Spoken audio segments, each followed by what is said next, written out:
Welcome to The Cynical Developer, the podcast that helps you to improve your development knowledge and career through explaining the latest and greatest in development technology and providing you with what you need to succeed as a developer.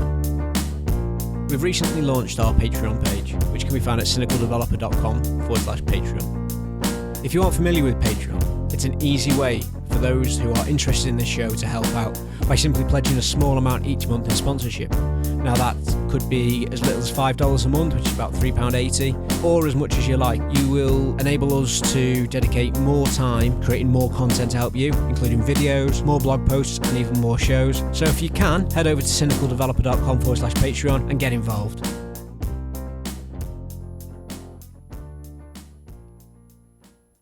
In this episode, we talked to Rob Richardson about Docker.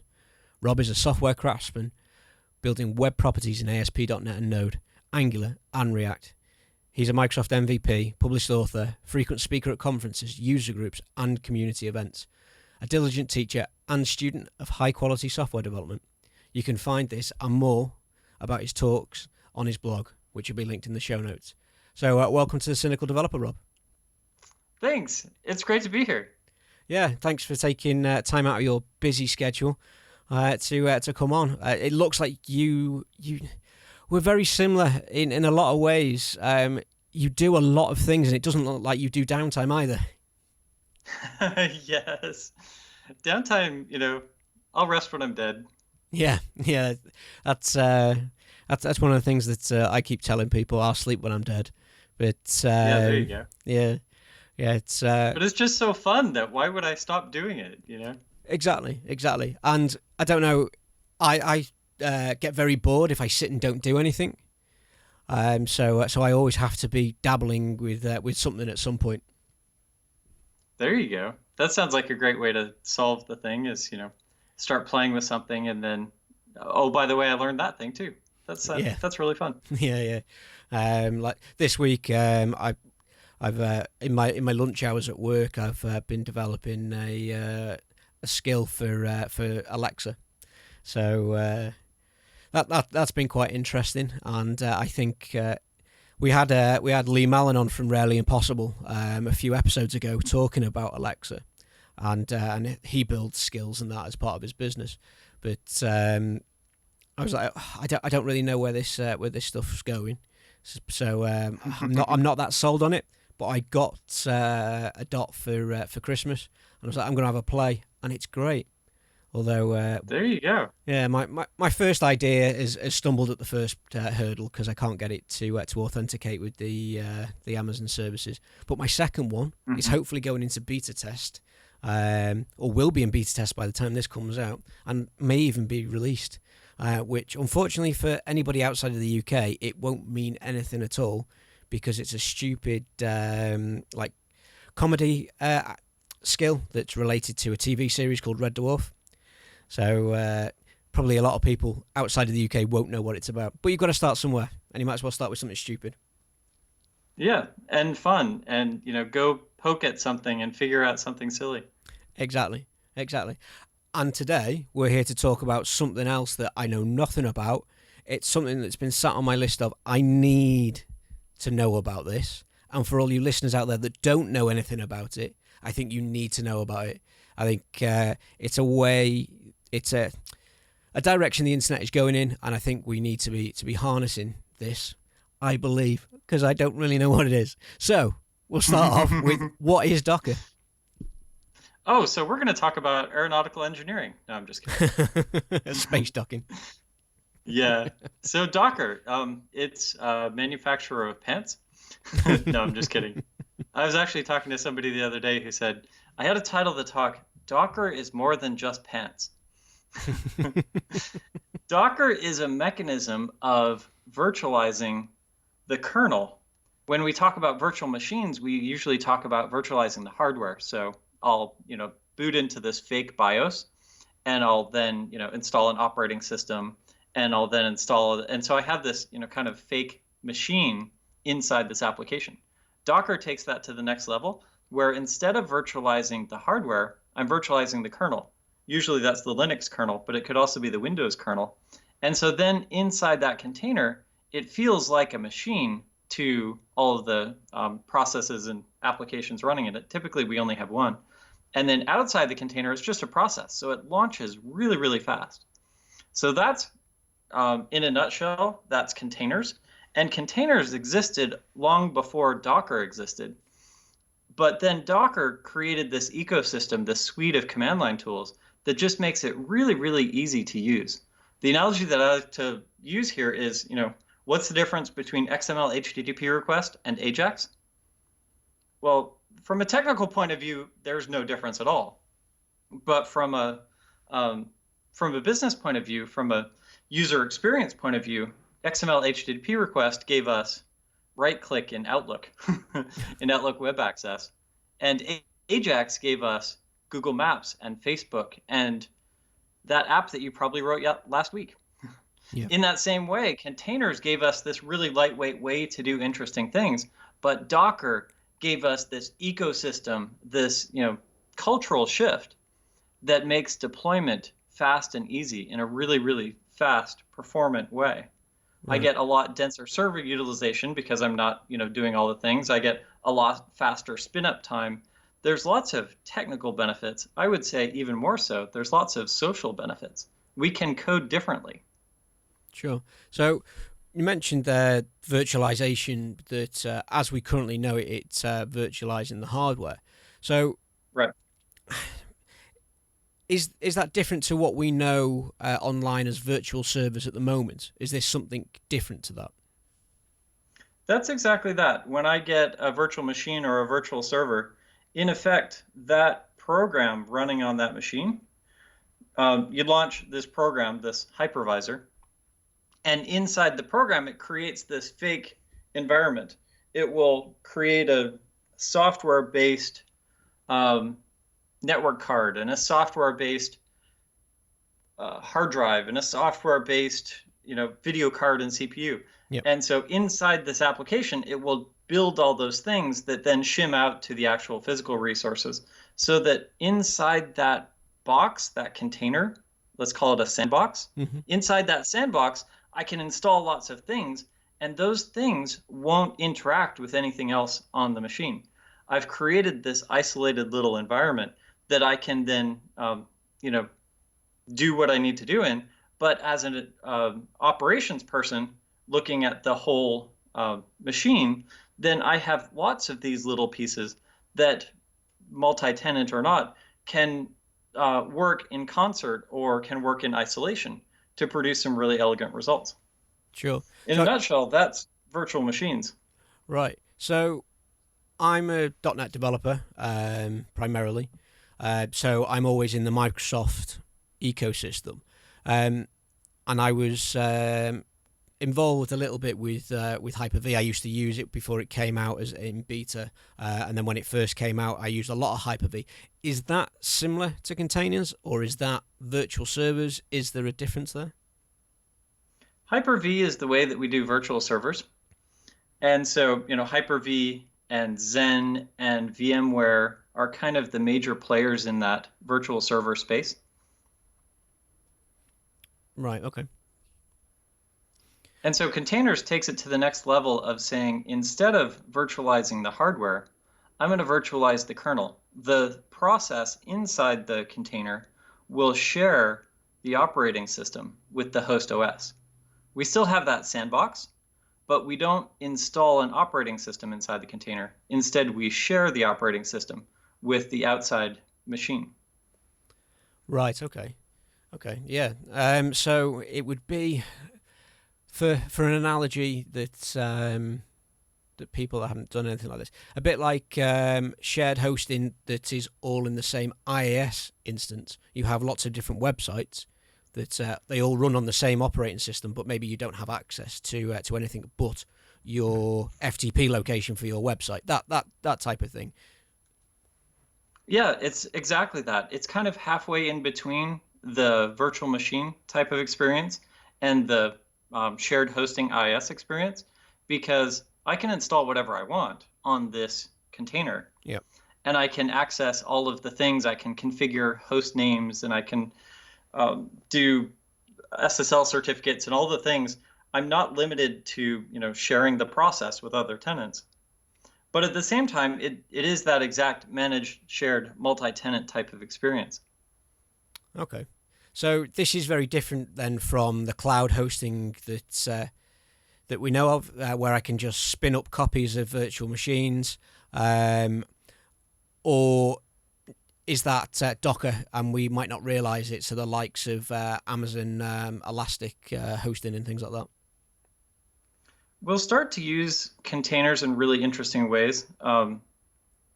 Elastic hosting typically is going to look a layer down, or rather a higher level than that. So, as an ASP.NET developer, I'm going to right-click, publish my website to something, and maybe that'll produce a zip file or a MS deploy file or something like that. And so typically we'll take that IIS file and we'll plug it into IIS in that kind of shared hosting type of experience.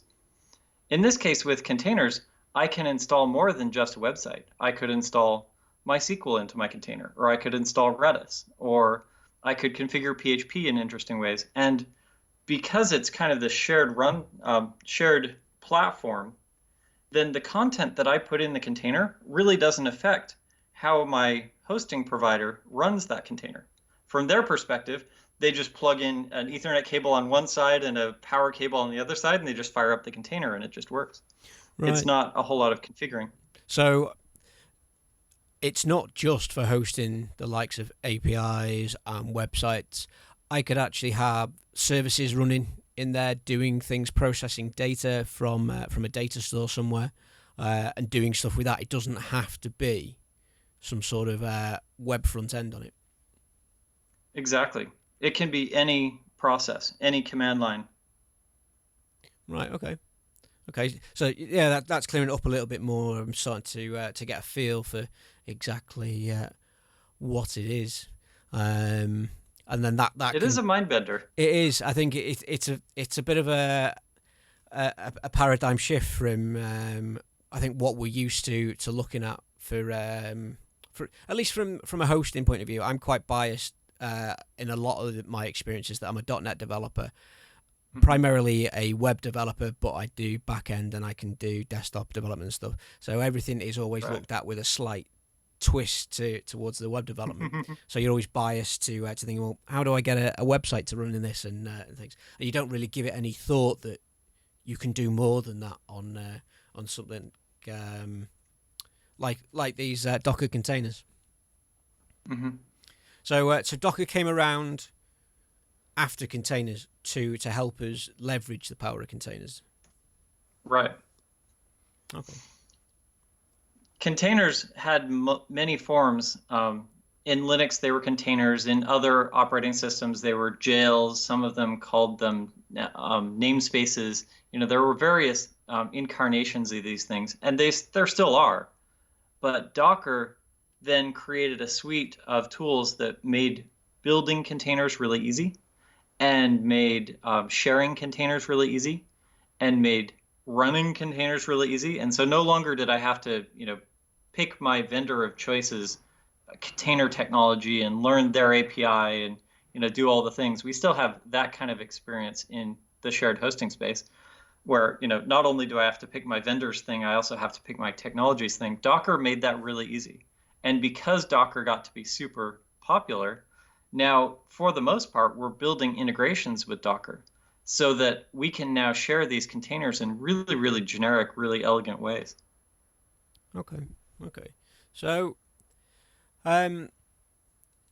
does Docker then give you that ability that to spin up new containers if you need them for load balancing? Will it do that sort of thing automatically for you? Let me define the term orchestrator, because I think that'll help us here. Okay. When I'm running a bunch of containers, I'll run them in the context of an orchestrator. And so I'll take my orchestrator and I'll hand my orchestrator to my cluster of machines. So I may have one, or I may have a dozen, or I may have 1,000 machines. And I'll install this orchestrator across those. And typically there's a few management nodes and then a bunch of worker nodes. And that orchestrator then will determine how to run the jobs. I will take my container and I'll say to the orchestrator, I would like you to run 3 copies of this container spread across availability zones, and at max it can use this much RAM and this much CPU. Right. And so then the orchestration engine will say, well, I've got some space on this machine and I've got some space on that machine. And depending on the orchestrator you choose, you can also tell it, and if that machine has problems, move the container onto another machine. And so that orchestration engine will allow us to kind of get that scalability behind the load balancer. Some orchestration engines then have load balancers built in, to the point that then I just expose a single service, a single port, that then round robins or load balances across all of those container instances. Sure. So it would give you, if your orchestrator had the access to it, you could place your containers that are load balanced in multi locations. So you could have one in the States, one in Europe, one in China, that sort of thing, so that you could always have that quick availability depending on where you were. Right. And depending on the orchestration engine that you choose and how you configured it, you could say, and one on Amazon, and one on AWS, and one on Google Cloud. Okay. So you can actually mix and match the providers as well. Yeah. Oh, cool. Depending on how you configure your orchestration engine. Typically, the cloud providers will give us, Kubernetes is the orchestration engine that we're kind of gravitating towards. They'll give us Kubernetes as a service in one availability or one region. And so I'll sign up for Azure's Kubernetes in Oregon, for example. Yep. And at that point, all of the worker nodes are in Oregon. But as long as Oregon is okay, then I know my service will be up. Sure. So you mentioned Kubernetes there, which is another new term for, I think, at least for this show, we've not spoken about it. So what is Kubernetes? Kubernetes is an orchestration engine built by Google that they used internally to manage their cloud infrastructure. In time, they split it off and open sourced it. And now Kubernetes is a great way to run Docker containers at scale in production. Okay, cool. So it's an orchestrator that you would use with Docker to manage your container ecosystem. Right. Docker is the suite of tools to build containers, to run containers, to share containers. Kubernetes is only that piece of running containers. Right. But Kubernetes does it really well at scale. Sure. Okay. So we talked about there as well, building up the containers, creating them, distributing them, moving them from server to server. When I build them up and tear them down, do I lose the data that was in that container? Is it gone? Do I need to push out my data somewhere else to be more secure? That's a great question. Let's define a few terms and come back to that one. I'll start out with a Docker file. And a Docker file is configuration as code. It is a bunch of instructions of how I build up that container. And so, reading code is hard, so I won't do that. But there's statements such as like from ASP.NET, from Microsoft/ASP.NET Core. And so when I say that, I say, go grab that other image and start with that stuff and then layer this stuff on top of it. And so I may have another command that's like copy all of my content from my ASP.NET publish directory into the container space. And then, I'll create other instructions. I might have a run command that either runs a PowerShell or a apt-get command to install other things. And so, I'm creating these instructions that at build time, as I'm building up my image, will install and configure all the content that I want inside that container. The last line then specifies what it'll do at runtime. And so I may say, hey, .NET, my site.dll, and that would run the ASP.NET Core website. So I create that Docker file, and it's, human readable, more or less, statements. And so it may be a dozen, 2 dozen, half a dozen lines of code, and I'll version that Docker file. When I get ready, then I say docker build dot being the current directory, and that will take that Docker file and turn it into an image. That image then is all of the stuff baked into this binary blob. And that image is the piece that I'll share through Docker Hub or through another registry and build my Docker files on top of. And that image, that's the piece that then we start up. We'll say Docker run that image, and that will run as a container. All of the content, so coming back to your question of, where's my data? All of the content that I specified in that Docker file that got built into that image, all of that is baked inside the image. And so if I start up containers and spin them down, all of that content will be identical in each piece. As I spin up a container, I'll get another layer on top of that is this read-write layer, so that it's not like, my hard drive is read-only. Yep. That read-write layer allows me to write system logs but as I spin down the container, that read-write layer goes away. So to your point exactly, I don't want to treat these as durable machines. I want to treat them as disposable. Yep. So that as I spin up a container, I do my work, but I'm going to persist my data somewhere else. And so typically I'll spin up, Azure SQL Database or Azure Cosmos DB or something like that, a Redis store, and push my data off into that, Azure Blob Storage perhaps. And then my container can be stateless. The other benefit to that is that if I'm running 5 or 8 copies of this container and I upload the content into one of them, and then my next request comes out of a different one, that content is also gone. So thus, by pushing it off to Azure Blob Storage or to Azure SQL Database, then that data will persist and be available to all of the containers. Sure. So I think you may have mentioned before about putting a database messaging service or something into a container. I guess based on what you just said, you'd probably advise against doing that. It's possible to do stateful containers. Stateless containers are generally better, yep. But there are ways to do stateful containers, and the topic is called volumes. I can, in effect, create a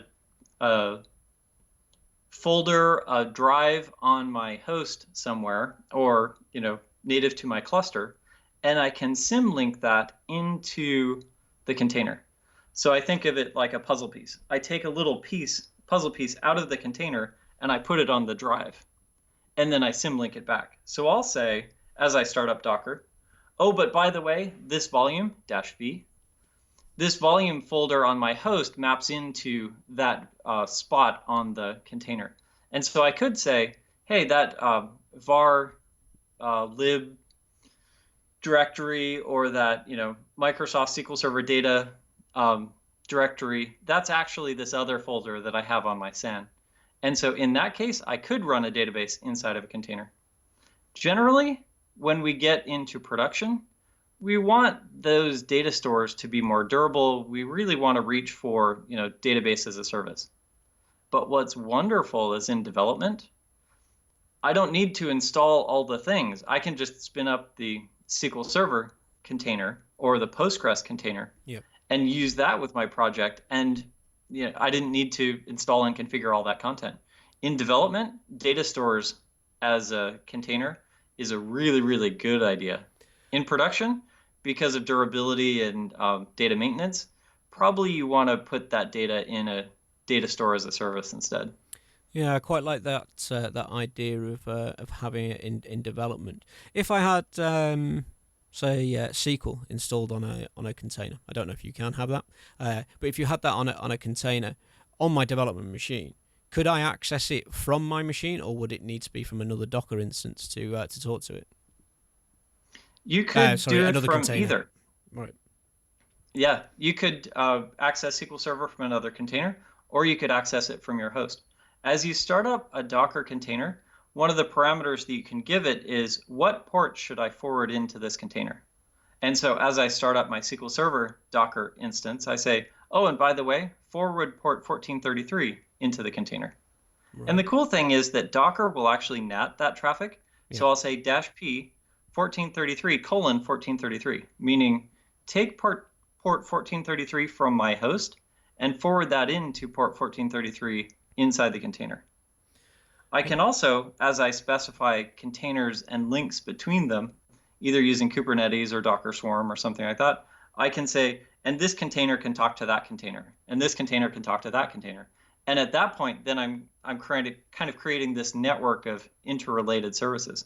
So I could say, for example, I want my API to get to SQL Server, but I don't want the outside world to get to SQL Server. Yeah. And that's entirely possible as well. Yeah, the thing that's going around in my head now is that on my laptop I've got SQL Server, and all its tools, all the reporting, all the analysis services, all running on my laptop because I need them for the project that I'm currently running. And it's, whether I'm running that project or not. yeah, and when you log into your computer, SQL is running as a service in the background. It's taking up resources. It's using memory. It's using CPU cycles. If it was in a Docker container, you switch your container on when you're doing your development, and then switch it off when you're done, and it's no longer using any resource. Exactly. You've got your computer, your laptop back for you. I'm quite sold, at least on that point so far. Exactly. That's a saving for me straight off the bat. Which add to which that would be the nice. 2 or 3 or 5 hours it took me to install and configure SQL Server and Redis and Azure Cosmos DB emulator and on and on and on. Yeah. If I just fire that up in a container, I just say, hey, Docker pull this image, Docker run this image, and I just have that resource available as if it was on my machine, because Docker's natting that content into the container automatically. Could you make those containers available through version control, so in Git or Subversion or something like that, or would you just suggest getting the script for building it in there? Because at the moment we have another application that creates a database, and you run the migrator, and then it will sit for 10-15 minutes while it builds the database for you. If you want to tear it down and start again, you've got to go through that whole process, and it's a bit of a pain, really. And when you get people checking in constantly, if you're working on quite a busy project and people are changing the database and they're submitting scripts and stuff to you, I regularly rebuild my database probably 4 or 5 times a week, just to make sure that my scripts that I'm adding, my migrations are all still working. So right. I would version this, but the images tend to be rather large. Right. Okay. And so if you're versioning that binary blob, then you're going to blow out your Git database pretty quickly. Instead, you can version the Docker file. Yep. And what's really cool is that Docker file then produces deterministic results. So I might have a job that runs nightly that pulls the Docker file, rebuilds the database based on, I don't know, last night's production backup, and spits out a version of the database that matches what I need. And at that point, then each developer every morning can say Docker pull the new version of the database, and it just comes down, and I don't need to rebuild it 4 or 5 times a week. That nightly build process did it for me. Nice. I'm not then storing the database in version control. Maybe I'm only storing today's version, or maybe today and yesterday's, or today and yesterday's and the end of last month's. Yeah. But I am versioning that Docker file, which is, a few K. Yeah, it's definitely something to think about. That I quite like that idea. Yeah. So when I've seen and listened to anyone else talk about containers and Docker, everybody has always talked from an aspect of Linux. And as I've already pointed out, because I'm a bit of a .NET fanboy, I apart from .NET Core, I exist. And Mono, I suppose. I exist in the in Windows, and you did fleetingly mention Windows before, so it's actually available for Windows as well as Linux. It is new in Windows Server 2016. They built support for Docker in the box. So I go into Add Remove Features, and I turn on Hyper-V, and I turn on containers, and then I install Docker onto my Windows Server, either 2016 or 2017, And now I have native Windows containers on that machine. Because I'm sharing the kernel, I have to run the same kernel in the container as I do on my host. So on Windows Server, I'll install Windows workloads. So yeah, ASP.NET, IIS, all of the standard things. If I want to run Redis or maybe MySQL, maybe that's better on a Linux host instead as a Linux workload. Sure.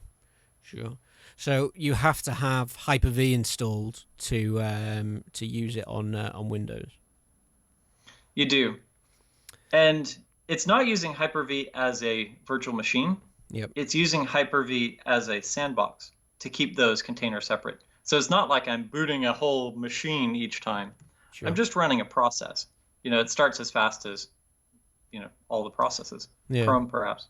I use Oracle's VirtualBox on my machine, and I think previously this is a recently reformatted installation of Windows I've got on my machine at the moment, but I think I had VirtualBox installed and Hyper-V installed, and there were some conflicts. It caused some issues. Yes.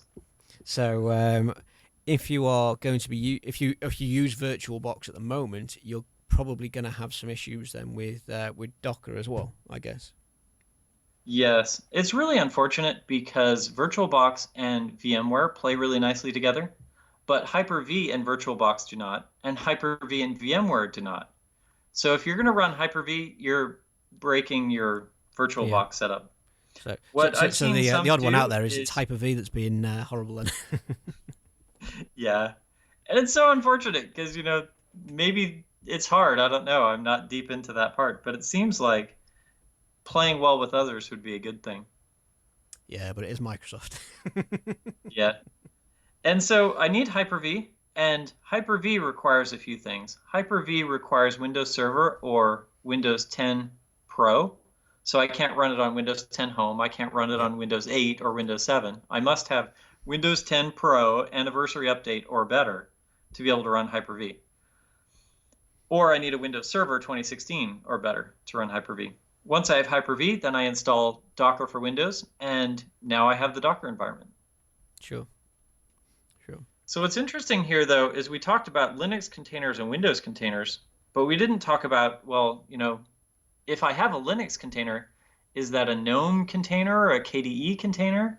Is it a Fedora container or an Ubuntu container? And what's kind of interesting there is that because I'm sharing the kernel, it's the Linux kernel. Right. So I'm not sharing, those abstractions on top of it. I can run an Ubuntu workload on top of a Fedora server. Okay. So does it run on OS X then? It doesn't. And here's what's interesting. Windows and Linux. And so at that point, it's like, well, Docker for Mac is a thing. How is this possible? And Windows 10 is not Windows Server. How's that possible? Well, what it does as it installs Docker for Windows or Docker for Mac is that it will create a Linux virtual machine for you. Right. It's a Moby Linux VM. And then it will install the Docker hypervisor inside that Moby Linux VM. And what's wonderful is it will automatically proxy the traffic between my main machine and my Linux virtual machine. And then, Docker does all of the magic of proxying into the containers as well. So I hit localhost :5000, and I'm running that Linux ASP.NET Core container from that Moby Linux VM. I switch to Windows containers, and now I hit localhost 5000, and now I'm running ASP.NET Core from a Windows container. Okay. Right. So it's it runs all of the things. It runs all of the things, and in places where it can't run all of the things, it will spin up a traditional virtual machine to do so. That's not the best way to run in production.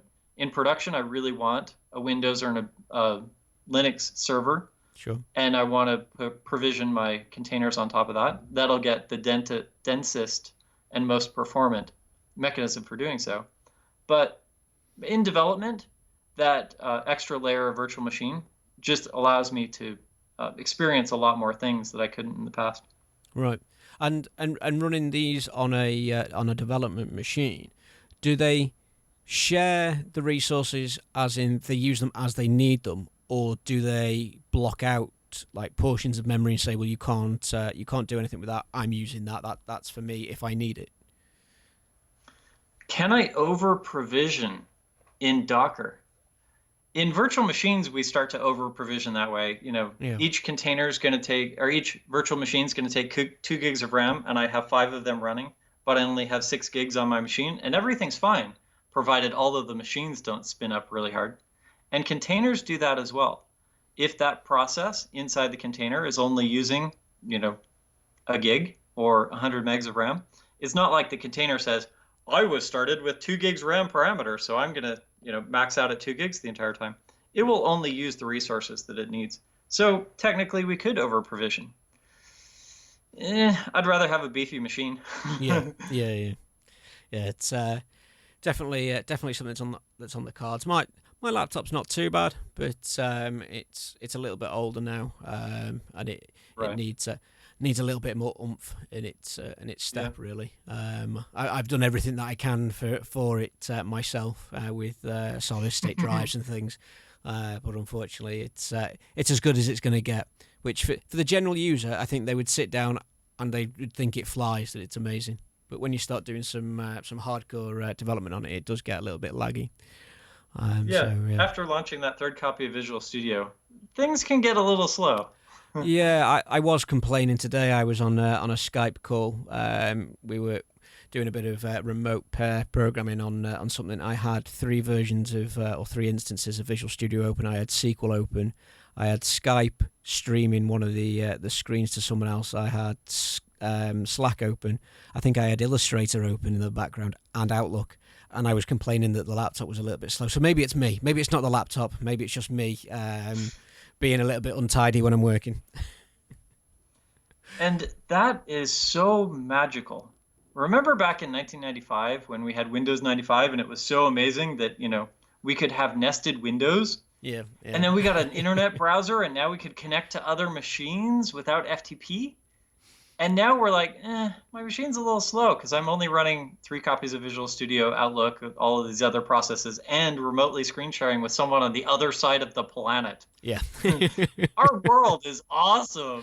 It's just so cool. Yeah. It's when you quantify it like that, it does make you think, yeah, maybe I'm being a little bit too demanding. I started out with a Commodore 64. No, I still want 64K RAM. Yeah, I started out with a Commodore 64, and I want to play a game. So you'd stick the tape in. We were lucky enough to have a disk drive as well. But even when you were launching a game from a disk drive, you could stick it on, go right, load. Was it star, comma 8, comma 1 to get the game going? Go off, have your tea, get married. Have kids, watch them grow up, come back, and your game would have loaded. And if anything takes more than a couple of seconds now, it's really? Come on. My build takes 10 seconds. Yeah. I used to take the tapes out of the Commodore and put them in the stereo because I'm like, I wonder what it sounds like. Oh yeah, you get the. And then I would take some random tape out of the stereo and put it in the Commodore and see what that would do. Of course they didn't work on the other thing, but. No. Yeah, it was kind of cool. Yeah, spending 2 or 3 weeks typing up a game that you bought that came in a book, and you had to type it out to run it, and then go, "This is awful," and turn it all off, and it was gone. Yeah, and then we got to the next level where we could install it off of a CD or a floppy disk, and that was amazing. And then we got to the point where we could download things from the internet. And that was amazing. And now we're to the point where it's like, well, I downloaded off the internet, but then I have to follow this 10-page instruction manual to get to the point where I get this software running. Yeah. And that's one of the major benefits of Docker is because we're sharing these binary images, these pre-configured machines, in effect. I just say Docker pull Redis and then Docker run Redis, and I'm running Redis. I didn't need to configure anything else. Nice. So it becomes a really, really elegant way of sharing the software. And the spin up time is just really amazing too. yeah, I'm going to get impatient because it takes me, 2 seconds to spin up Docker. It's really nice. So is there like an app store type thing for Docker where I can go, like you mentioned, and get a Redis container that's pre-configured? I could get another container, maybe Event Store or something like that, and it's already there for me. I don't need to do anything. There is. You go to hub.docker.com, and that is the premier Docker registry, the app store, for lack of a better term. And that's where a lot of containers. If you have any questions about this or any other Docker episode, Hub then drop us an email, a tweet, or leave a comment on the website where you can find all the resource links, show notes for each episode. In this case, and if you enjoy this episode, please leave a review on your favourite podcast platform, iTunes, Stitcher, whatever it is, and help the cynical developer to reach more developers around the globe. Off of Docker Hub, and I don't need to rebuild it. I just then, while I'm actually grabbing an image, I grab that image and I just fire it up. Okay, cool. And then when I'm ready, I create an account on Docker Hub and I share my content with others on Docker Hub as well. Awesome. So there's definitely the community, the environment, and everything around it to be getting out there and playing with it. It's very mature already then. It is.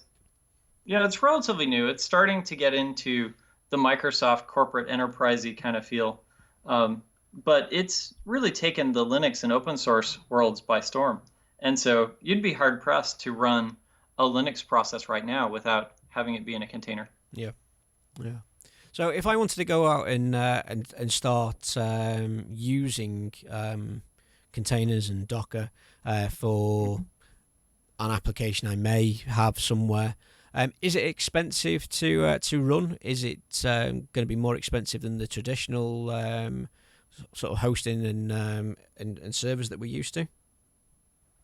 That's actually what's so beautiful about Docker is it is completely free and open source. There is a Docker Enterprise Edition that is on a little bit slower release cadence and does cost based on the support contract that you get. But the Docker Community Edition, which is not feature different in any way, is completely free and open source. You can get the source to Docker on GitHub. Right. So you could even go and contribute to it if you wanted to. Yeah, definitely. Awesome. And it's possible based on the orchestration engine that you choose to run in production to have some costs there as well. But Kubernetes is completely free. Mesos is free, and Docker Swarm actually comes bundled with Docker. And those are the three major orchestration engines, and they're all free and open source. Nice. So really, there's not a lot stopping you from getting out there and giving it a try. Yeah, and there's one piece that Microsoft just made amazing for us. There's now Docker tools for Visual Studio. So once you've got Docker installed, then fire up Visual Studio 2017's installer and turn on the Docker tools. And now as you create a new project, you'll get another checkbox that says, would you like to add Docker support to this project? And I just say yes, and it spins up the Docker file that I need for me. And as I build and debug, I'm now building an image and debugging inside that container. And so I have that same Visual Studio F5 debugger experience, but now instead of debugging the process on my machine, I'm debugging the process inside the container. Right. It's really, really low friction. Yeah. Well, see, that was something I was at a local tech meetup this week, or last week, or the week before, or at some point. Depends when you're listening to this episode. Is awesome. Yeah. And I was saying to one of the guys there that I was going to be speaking to yourself about Docker, and he said to me, the only issue he's really had is how to get the debugger to attach to a Docker instance in, I think, rather than a local one, a remote one, I think it was. So as if it was in staging or live or one of the other environments, whatever you want to call it. He said that was quite difficult. Is it just that he's missing a trick there, or is there a knack to doing it? When I'm inside Visual Studio, hooking up to locally running containers is just a matter of pushing F5. There's no difference at all. Towards remote debugging, it's a smidge involved, but it's not humongous. I dug down this rabbit hole as I was trying to get Docker debugging working for Visual Studio Code, and it's wonderful. It's amazing. You pretty much just install the Visual Studio remote debugger inside the container as well. And as you start the container, you are launching the port for your application. And then you're also launching or opening rather the port for the Visual Studio debugger. And then like any remote process, I just connect to that process by IP. And now I'm able to remotely debug inside that container in QA or in production. Sure. Obviously, debugging production containers is probably not a good idea. No. Use logs for that instead. But yeah, it's not as well paved, but it's still completely possible. So so I have to spin up the container to have the remote debugger stuff running in it. I can't have the container already running and add it to it later. Right. Okay. Because it's that Docker file that kind of specifies all of the pieces that will go into that image. Sure. And so in that Docker file, I either choose to install the remote debugger or I don't. Okay, cool. So so if you're listening out there, to the person I was talking to at the local dev meetup, there you go. You just stick in the address for it with the port, and away you go. Job done. Yeah. The other way that I would approach this is this way. I can execute a Docker, or I can start up a Docker container without running that command that I told it to run, and instead give me a shell instead. By the way, this is how Azure Portal's shell works. The Azure Cloud Shell. Right. It just spins up a container and hands you that terminal. And so if I just start the container with that terminal, then I can start the command line myself. I'm not debugging at this point, but I'm getting all the console output and I'm getting, any other pieces. I can, wander around the file system and see the content that way. And so typically when I'm debugging a container and I need to kind of, poke around and see what happened, then just connecting to this container in this way, an interactive terminal allows me to see all of those processes. Okay. Yeah. But I'm kind of curious, you listener who did get stuck, email me about this because I'd love to understand more about your scenario and see where you got stuck and see what I'm missing or what you're missing or what we can learn together. This sounds like a great opportunity. Yeah. I will, if he doesn't listen to this by the time I next see him, I will tell him that you want to talk to him. So we'll get that sorted out. That'd be good. Now, I was planning this weekend to work on my my skill in the evenings once the kids have gone to bed. But I've got a funny feeling I might now be playing around with Docker. So, are there any blogs, tutorials, any courses, or anything like that you could recommend that I go and look at to get myself started? None come to mind. I'll go dig through some and see if I can add some to the show notes. I do teach a course, and so there's a course on my blog that works just as well in person as it does remotely. And so you may just, all the courseware is up on GitHub. You may have fun wandering through that course. Awesome. It's called Docker Hands-On Workshop. Cool. I will definitely link to all that in the show notes, and any links and that Rob does pass over, I'll put those in the show notes as well.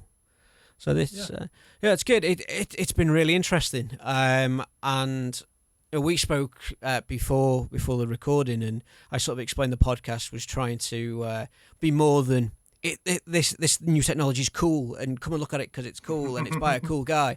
I like to sort of like get that 10,000 foot overview of what it is. What actually is it? What can I do with it? Yeah.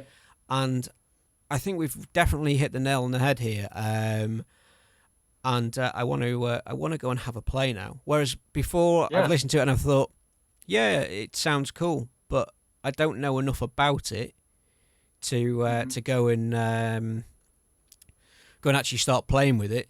And as I also said to you, I'm not one for reading really long form blog posts. So when people start getting into the nitty gritty and the history of where it came from, and how their grandfathers had envisaged this technology at some point, and I get bored. Yes. I stop reading, and then I never go back to it. So it's definitely been, if it's not been informative for any of the listeners, it's been informative for me, and I've really enjoyed having you on. I'm glad. This has been a lot of fun too. And what we've done really well is we've covered kind of the technical pieces. What would be fun is, perhaps we can do a follow-on episode of kind of the social impact of this. Now, because I have these tools, what new interfaces and opportunities and architectures open up as we dig into Docker? That could be a lot of fun too. Yeah, definitely. I definitely think so.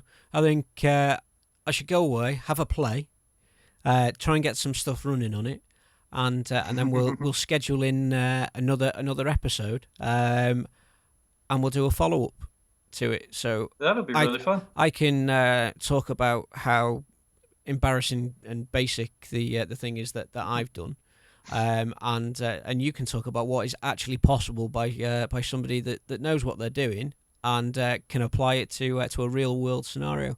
Because that's something else that a lot of people struggle with. You go and read all these tutorials and demos and stuff, and none of it's real world. None of it really translates very well to somebody that needs it for a business case. Right. One of the things that's particularly cool about Docker with exactly that is, so I get done with the Docker thing and I'm trying to sell it to my boss, and my boss won't let me install it in production. I would argue that you're going to get benefits out of Docker in development, even without running it in production. So maybe the way you get started with this is start it with that example pet project, that wonderful little thing that you're playing with, and try it out in development and get comfortable with it there. Yeah. And then take it into maybe a prototype project in your organization. And once you've got some weight behind it and you've got some skill there, then definitely now start to approach IT and say, hey, I can deploy faster and easier. Do you like that? Yeah, definitely. And that sort of thing is what it's all about, getting everything out there with limited fuss and heartache and sweat and tears and lost nights over it. Yeah, and I'm really curious what you build and the things that you struggle with. Part of the difficulty of understanding it is it's hard to understand the things that we don't know or the things that we take for granted. And so I'm curious to see your experience of, what things you had to struggle through. That'll be really fun to explore. Awesome. So thanks again for coming on. It's been good. Yeah, definitely. This was a lot of fun. Thanks for having me. Not a problem. And thank you to everybody out there for listening. To the Cynical Developer, I'm James Stoddart, and you've been listening to Rob Richardson talking about Docker.